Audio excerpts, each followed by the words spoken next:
शनिवार व्रत कथा शनिदेव महाराज की जय। एक समय सूर्य, चंद्रमा, मंगल, बुध, बृहस्पति, शुक्र, शनि, राहु और केतु इन नवग्रहों में विवाद हो गया कि हम में से सबसे बड़ा कौन है। जब आपस में कोई निश्चय नहीं हो सका तो सब देवराज इंद्र के पास गए और कहने लगे कि आप सब देवताओं के राजा हैं, इसलिए आप हमारा न्याय करके बताएं कि हम नवग्रहों में सबसे बड़ा कौन है। राजा इंद्र इनका प्रश्न सुनकर घबरा गए और कहने लगे कि मुझ में सामर्थ्य नहीं है जो किसी को बड़ा या छोटा बताऊं। मैं अपने मुख से कुछ नहीं कह सकता। हाँ, एक उपाय हो सकता है। इस समय पृथ्वी पर राजा विक्रमादित्य बहुत बड़ा न्याय करता है, अतः आप सब जाकर उनसे फैसला करा लो। यह सुनकर सभी ग्रह देवता चलकर भूलोक में राजा विक्रमादित्य की सभा में आकर उपस्थित हुए और अपना प्रश्न राजा के सामने रखा। राजा उसकी बातें सुनकर बड़ी चिंता में पड़ गए कि मैं अपने मुख से किसको बड़ा और किसको छोटा बताऊंगा, वही क्रोध करेगा। परंतु उनका झगड़ा निपटाने के लिए राजा ने एक उपाय सोचा और उसने सोना, चांदी, कांसा, पित्तल, सीसा, रांगा, जस्ता, अभ्रक और लोहा धातुओं के 9 आसन बनवाए। सब आसन को क्रम से, जैसे सोना सबसे पहले और लोहा सबसे पीछे बिछाए। इसके पश्चात राजा ने सब ग्रहों से कहा कि आप सब अपने अपने आसनों पर बैठ जाएं। जिसका आसन सबसे आगे वह सबसे बड़ा और जिसका आसन सबसे पीछे वह सबसे छोटा जाने। क्योंकि लोहा सबसे पीछे था और वह शनिदेव का आसन था, इसलिए शनिदेव ने समझ लिया कि राजा ने मुझे सबसे छोटा बना दिया है। इस पर शनिदेव को क्रोध आया और उसने कहा कि राजा, तू मेरे पराक्रम को नहीं जानता। सूर्य एक राशि पर 1 महीना, चंद्रमा 2.25 दिन, मंगल 1.5 महीना, बृहस्पति 13 महीने, बुध और शुक्र 1 महीने, राहु और केतु दोनों उल्टे चलते हुए केवल 18 महीने रहते हैं। परंतु मैं एक राशि पर 2.5 और 7.5 साल तक रहता हूँ। बड़े बड़े देवताओं को भी मैंने भीषण दुख दिया है। राम जी को 7.5 आई तो वनवास हो गया और रावण को आई तो राम और लक्ष्मण ने सेना लेकर लंका पर चढ़ाई कर दी, रावण के कुल का नाश कर दिया। हे राजा, अब तुम सावधान रहना। राजा कहने लगा, जो भाग्य में होगा देखा जाएगा। इसके बाद अन्य ग्रह तो प्रसन्नता के साथ चले गए, परंतु शनिदेव बड़े क्रोध के साथ वहां से सिधारे। कुछ समय व्यतीत होने पर जब राजा को 7.5 की दशा आई तो शनिदेव घोड़ों का सौदागर बनकर अनेक सुंदर घोड़ों सहित राजा की राजधानी में आए। जब राजा ने सौदागर के आने की खबर सुनी तो अपने अश्वपाल को अच्छे अच्छे घोड़े खरीदने की आज्ञा दी। अश्वपाल ऐसे अच्छे नस्ल के घोड़े देखकर उनका मूल्य सुनकर चकित हो गया और तुरंत ही राजा को खबर दी। राजा उन घोड़ों को देखकर एक अच्छा सा घोड़ा चुनकर उस पर सवारी के लिए चढ़ा। राजा के पीठ पर चढ़ते ही घोड़ा जोर से भागा। घोड़ा बहुत दूर एक बड़े जंगल में जाकर राजा को छोड़कर अंतर्ध्यान हो गया। इसके बाद राजा अकेला जंगल में भटकता रहा। कुछ देर के पश्चात राजा ने भूख और प्यास से दुखी होकर भटकते भटकते एक ग्वाले को देखा। ग्वाले ने राजा को प्यास से व्याकुल देखकर पानी पिलाया। राजा की अंगुली में एक अंगूठी थी, वह उसने निकालकर प्रसन्नता के साथ ग्वाले को दे दी और शहर की ओर चल दिया। राजा शहर में पहुंचकर एक सेठ की दुकान पर जाकर बैठ गया और अपने आप को उज्जैन का रहने वाला तथा अपना नाम वीका बतलाया। सेठ ने उसको कुलीन मनुष्य समझकर जल आदि पिलाया। भाग्यवश उस दिन सेठ की दुकान पर बिक्री बहुत अधिक हुई। तब सेठ ने उसको भाग्यवान पुरुष समझकर भोजन कराने के लिए अपने साथ ले गया।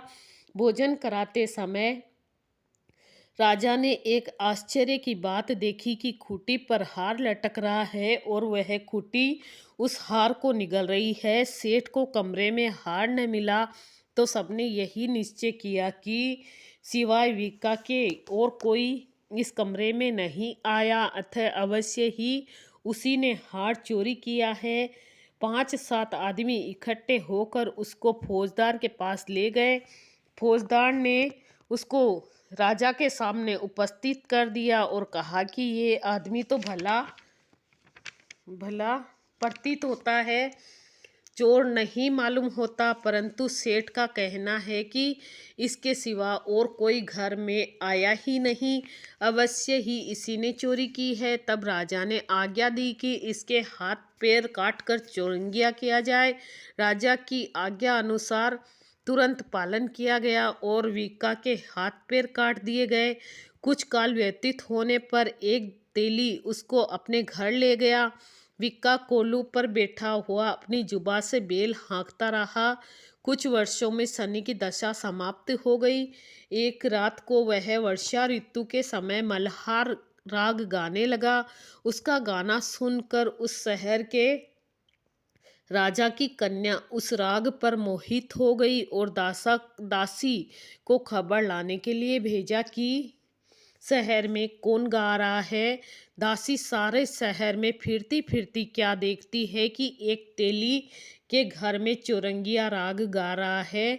दासी ने महल में आकर राजकुमारी को सब वृत्तांत सुना दिया। बस उसी क्षण राजकुमारी ने यह प्रण लिया, चाहे कुछ भी हो इस चौरंगिया के साथ विवाह करना है। माता ने कहा, पगली यह क्या बात कह रही है, तुझको किसी देश के बड़े राजा के साथ परणाया जाएगा। कन्या कहने लगी कि माताजी मैं अपना प्रण कभी नहीं तोड़ूंगी। माता ने चिंतित होकर यह बात राजा को बताई। जब महाराज ने भी आकर यही समझाया कि मैं अभी देश देशांतर में अपने दूत भेजकर सुयोग्य रूपवान बड़े से बड़े गुणी राजकुमार के साथ तुम्हारा विवाह करूंगा, ऐसी बात तुमको कभी नहीं विचारनी चाहिए। कन्या ने कहा, पिताजी मैं अपने प्राण त्याग दूंगी परंतु दूसरे से विवाह नहीं करूंगी। इतना सुनकर राजा ने क्रोध से कहा, यदि तेरे भाग्य में ऐसा ही लिखा है तो जैसी तेरी इच्छा हो वैसा ही करना। राजा ने तेली को बुलाकर कहा कि तेरे घर में जो चौरंगिया है उसके साथ मैं अपनी कन्या का विवाह करना चाहता हूँ, अपने घर जाकर विवाह की तैयारी करो। राजा ने उसी समय राजकुमारी का विवाह चौरंगिया विक्रमादित्य के साथ कर दिया। रात्रि को शनिदेव ने विक्रमादित्य को सपना दिया। राजा देखो तुमको छोटा बतलाकर राजा देखो मुझको छोटा बतलाकर तुमने दुख उठाए। राजा ने क्षमा मांगी। शनिदेव ने प्रसन्न होकर विक्रमादित्य को हाथ पैर दिए।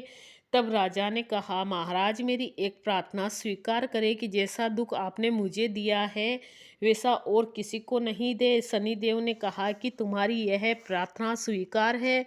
जो मनुष्य मेरी कथा कहेगा उसको मेरी दशा से कभी किसी प्रकार का दुख नहीं होगा और जो नित्य ही मेरा ध्यान करेगा और चींटियों को आटा डालेगा उसके सब मनोरथ पूर्ण होंगे। इतना कहकर शनिदेव अपने धाम को चले गए। राजकुमारी की आंख खुली तो उसने पति के हाथ पैर देखे तो उसे बड़ा आश्चर्य हुआ। राजा ने अपना समस्त हाल कहा कि मैं उज्जैन का राजा विक्रमादित्य हूँ। यह बात सुनकर राजकुमारी अत्यंत प्रसन्न हुई। प्रातःकाल राजकुमारी से उसकी सखियों ने पूछा, जो उसने अपने पति का समस्त वृत्तांत कह सुनाया। सबने प्रसन्नता प्रकट की और कहा कि ईश्वर ने आपकी मनोकामना पूरी कर दी। जब उस सेठ ने यह सुनी तो वह सेठ विक्रमादित्य के पास आया और उसके पैरों में गिरकर क्षमा मांगने लगा कि आप पर मैंने चोरी का दोष लगाया, अतः आप मुझको जो चाहे दंड दे। राजा ने कहा, मुझ पर शनि का प्रकोप था, इस कारण यह सब दुख मुझको प्राप्त हुआ है, इसमें तुम्हारा कोई दोष नहीं। तुम अपने घर जाकर अपना कार्य करो। सेठ बोला कि मुझे तभी शांति होगी जब आप मेरे घर चलकर प्रीतिपूर्वक भोजन करेंगे। राजा ने कहा कि जैसी आपकी मर्जी हो वैसा ही करें।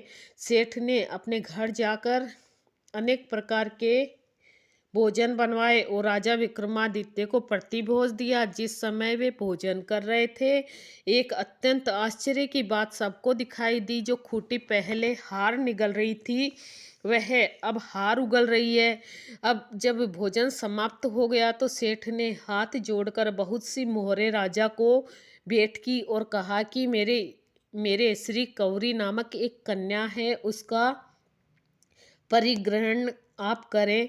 इसके बाद सेठ ने अपनी कन्या का विवाह राजा के साथ कर दिया और बहुत सा दान दहेज आदि दिया। कुछ दिनों तक वहां निवास करने के पश्चात विक्रमादित्य ने शहर के राजा से कहा कि अब मेरी उज्जैन जाने की इच्छा है। राजा और सेठ से विदा लेकर राजकुमारी मन भाविनी सेठ की कन्या श्री कंवरी तथा दोनों जगह के दहेज में प्राप्त अनेक दास दासी और पालकियों सहित विक्रमादित्य उज्जैन की तरफ चले। जब शहर के निकट पहुंचे तो पूर्ववासियों ने राजा के आने की संवाद सुना तो समस्त उज्जैन की प्रजा आगवानी के लिए आई। बड़ी प्रसन्नता से राजा अपने महल में पधारे। सारे शहर में बड़ा भारी महोत्सव मनाया गया और रात्रि को दीप माला की गई। दूसरे दिन राजा ने शहर में ये सूचना कराई कि शनिश्चर देवता सब ग्रहों में सर्वप्रिय है। मैंने उनको छोटा बतलाया, इसी से मुझको ये दुख प्राप्त हुआ।